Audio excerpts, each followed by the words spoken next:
Takže moje jméno je Jiří David, jsme teď na Umbrum, jsem tady jako pedagog a mým kolegou je Milan Salák, který tu dneska není, prý mu mám zamávat do televize, tak mu mávám a nebude u toho. A to by tam mělo být.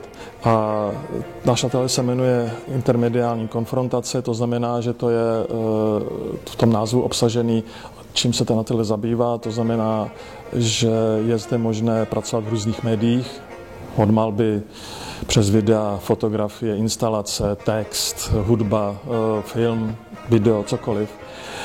Ale v tom kontextu, aby ty věci měly nějaký smysl a důvod vzniku. Snažíme se ten ateliér vést k určitému, kdybych to zobecnil, kritickému myšlení nejvíce.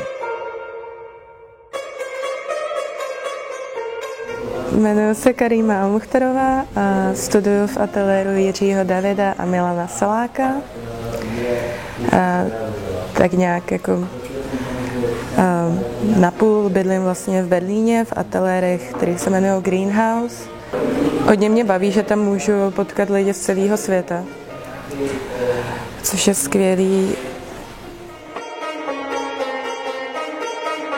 Ty studenti, kteří sem chodí jak na bakalářský nebo magisterský studium, tak od nich samozřejmě požadujeme určitý, hlavně tu komplexitu toho čím se zabývají, proč se tím zabývají a proč sem chtějí jít. Jako, jaký je důvod sem vlastně vstoupit na tuhletu půdu a najít jako smysl toho, s čím se chtějí potkávat a s čím chtějí být konfrontovaný.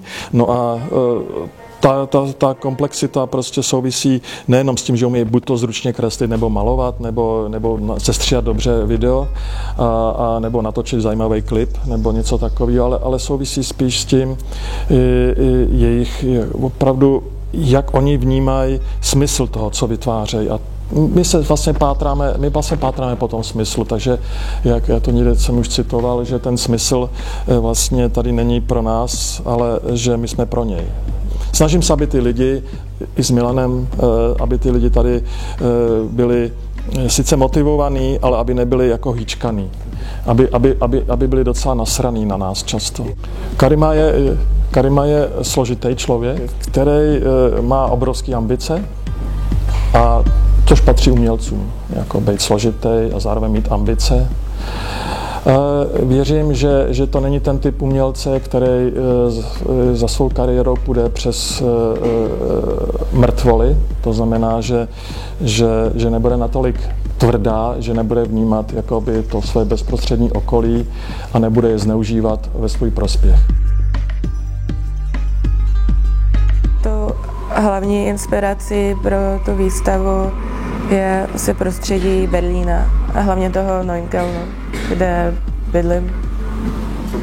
Barvy, které používám, vychází vlastně z těch výloh v Neuköllnu. Je tam i islámský vlastně centrum, spousta tureckých obchodů. Ale nejenom to, jako vlastně obchody, restaurace z celého světa. Je to hodně levný. A často taky pro nás hodně jako kýčovitý.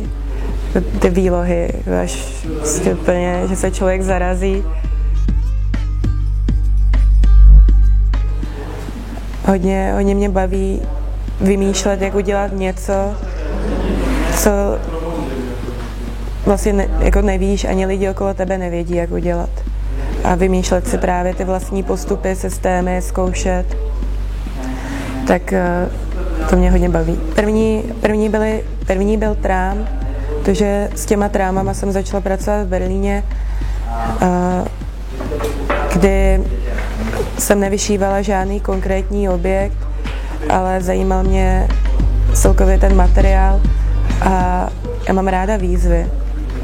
Burku vyšívám vlastně návod, který je v 6 krocích k islamistické kresbě, kdy vlastně ta kresba je založena na geometrii a je to přesný postup, takže já vyšívám ten postup, který jeden jakoby z druhů postupů vyšívám, který jsem si vybrala, který se mi líbil nejvíce. Se zabývám každý večer, když usínám, jestli to má všechno smysl vlastně, jako čím se zabývám. A vždycky se na to odpovídám, že nemá.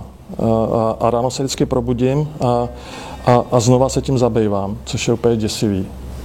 A momentálně se zabývám tím, jestli má smysl, když jsem vyhrál konkurs na Benátský bienále na příští rok, jestli to má nějaký smysl, když celá tady ta česká scéna prostě má pocit, že to je všechno jenom podvod.